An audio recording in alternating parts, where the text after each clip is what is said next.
Do it. Hi, my name is Rachel McDonough, and this is my friend. Hi, I'm Savannah, and we're here at the beautiful Madison Square Garden for the big fight, and you are watching True School Sports. My flow, my show brought me the dough, that brought me all my fancy things, my crib, my cars, my clothes, my jewels. Look, homie, I done came up and I ain't changing. You should love it way more than you hate it. Oh, you mad? I hope that you be happy I made it. Hey, what's going on? It's your boy BT, and I came here to talk some boxing with the thousands of True School Sports subscribers. Now, where's my brethren all around the world watching this video? Hope you're having a great day today. As you're tuning in, make sure you do yourself a damn favor and hit that subscribe button, and surely you will not be disappointed. Now, getting into today's boxing news, Teofimo Lopez, it was reported by BoxingScene.com that Teofimo Lopez will in fact be ringside for this upcoming fight, this upcoming amazing fight with Lomachenko and Anthony Crolla, as Lomachenko makes his mandatory defense against Anthony Crolla. Now, I'll just get into some of the quotes and some of the things that were detailed in the article. Now, it is worth noting that at the time I'm shooting this video, it's what, April the 6th or the 7th or something like that. We're less than 2 weeks away from Teofimo Lopez's next fight against Edis Tati, 31-2, from the country of Kosovo. He'll be fighting on the undercard of Terrence Crawford and Amir Khan, April 20th at Madison Square Garden. So it's a big fight for his career. He's got to make sure he wins that. So basically, what happened with him winding up ringside was this. He basically said that his parents want him to go out there to the fight. And here's what he said. I quote, "Supposedly, my parents want me to go out there. I'm going to go out there Thursday, and he fights Friday, so I'm going to be there. What do I think about it?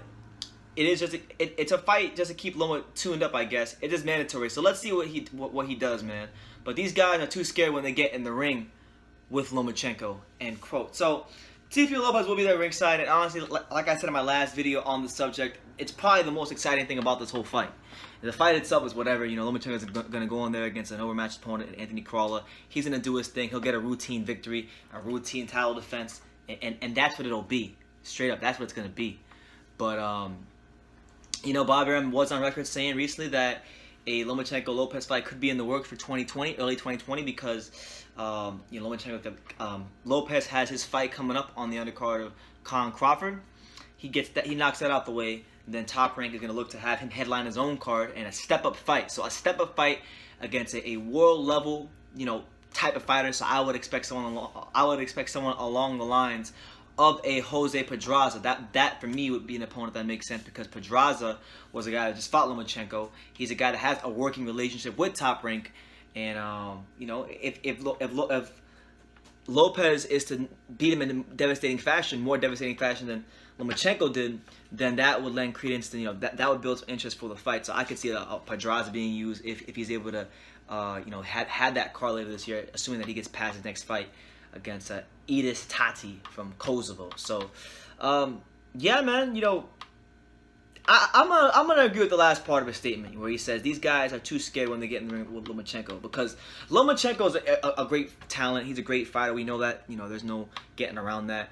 Lomachenko, he strikes fear in opponents, but it's a different kind of fear. It's a fear that I haven't really seen much of in boxing, because normally when opponents are fearful of a fighter, it is because that fighter can knock them out. That fighter can knock them into next week. That fighter can knock their block off and put them in the emergency room for quite some time and let those medical bills pile up.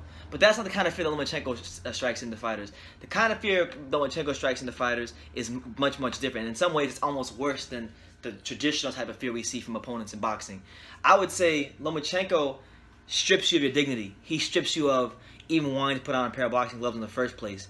And he might not knock you out. He might not bloody you up the way like a Mike Tyson would, or even a guy like Teofimo Lopez would. But he beats you and he outskills you to the point where you can say, what the hell is the point of this? And he makes you say no mas, and he makes you quit on the stool, like many guys he's fought have done already, like Nicholas Walters, like and Guillermo Rigondeaux and Jason Sosa and all these guys. You know, he's made these guys quit on the stool, and these are world championship fighters. Yeah, now to be fair to his last couple opponents, you know, Lomachenko has yet to do that at lightweight. Ever since he moved up to 135, he has not done that.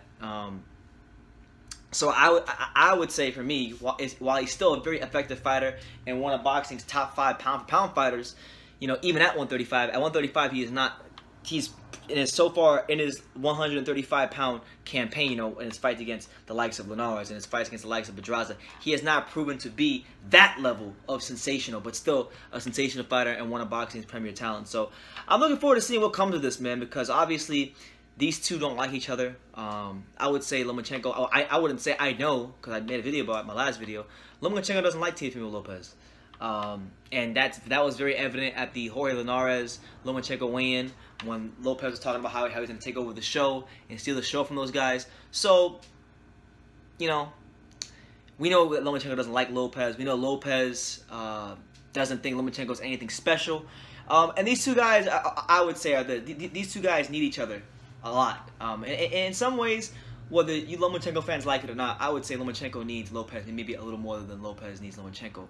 And I'll tell you why. I'll tell you why, because Lomachenko is a great fighter, but he lacks, because in boxing it doesn't matter how great of a fighter you are. You can be the greatest fighter in the world, but if you don't have the right dance partners, you're not gonna, you know, be a transcendent star. That's the difference between a guy like Muhammad Ali and a guy like Larry Holmes. Now, was Larry Holmes still a great fighter? Yes, I believe he was the best heavyweight who ever lived from a skill set standpoint. I think he's better than Ali. But it's hard to argue that when you look at the guys he fought, because he didn't have the dance partners Ali had. Ali had the likes of George Foreman, Joe Frazier, Primary Shavers, you know, guys like that. Larry Holmes wasn't afforded that because he fought in an era that you would say it was a lot weaker than what Muhammad Ali had. So Lomachenko, there's fights out there for him, you know, around his weight, but, you know, Mikey Garcia will not have him because of the fact that his promoter, Bob Arum, and Mikey Garcia have a bad working relationship dating back to when Mikey Garcia was on Top Rank. So that's not going to happen because Bob Arum won't give him 50% of the purse split. So that's not going to happen. You know, you have Gervonta Davis, you know, who's a weight class below him, but that'd be a super fight. But that's not going to happen because Leonard Ellaby will not let Gervonta Davis go anywhere near Tevin Farmer because he's on his own, let alone Lomachenko. So, you know, they don't want to fight Lomachenko.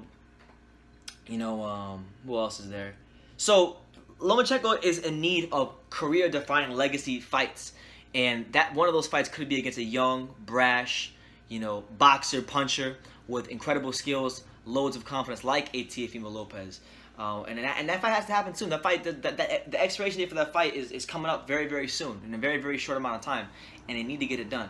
Teofimo Lopez, on the other hand, he's going to be someone that, if he stays on the path he's on, he will be a world champion. He will be a dominant fighter. He'll be someone who picks up world title after world title, and he'll be in big, meaningful fights, whether it be at 140, because Top Rank does have a guy like Jose Ramirez, who they're also building up quite nicely into a pay-per-view star. So that could be a super fight that Top Rank has one day between Jose Ramirez and Teofimo Lopez. You know, there's other guys at 140 can go fight in the coming years. So he's in a good position in his career, and he's got a good guy behind him in Bob Arum to run his career. But, yeah, Lomachenko needs those career-defining fights. And luckily for him, Lopez, even against his own will, because he wants to listen to his parents. And, you know, shout out to him. You got to listen to your parents sometimes. You got to listen to your parents. Your parents do mean well for you. He's listening to his parents. He's going out to LA. He's going to be ringside for the Crolla Lomachenko fight. Let's see what happens. Let's see what comes of it. And that's pretty much the news. Not really a whole lot to discuss here. But let me know what you guys think in the comments down below. Teofimo Lopez will be in LA at the Staples Center for Lomachenko versus Anthony Crolla. The fight that nobody's talking about. The fight that, I'd be honest with you guys, nobody cares about.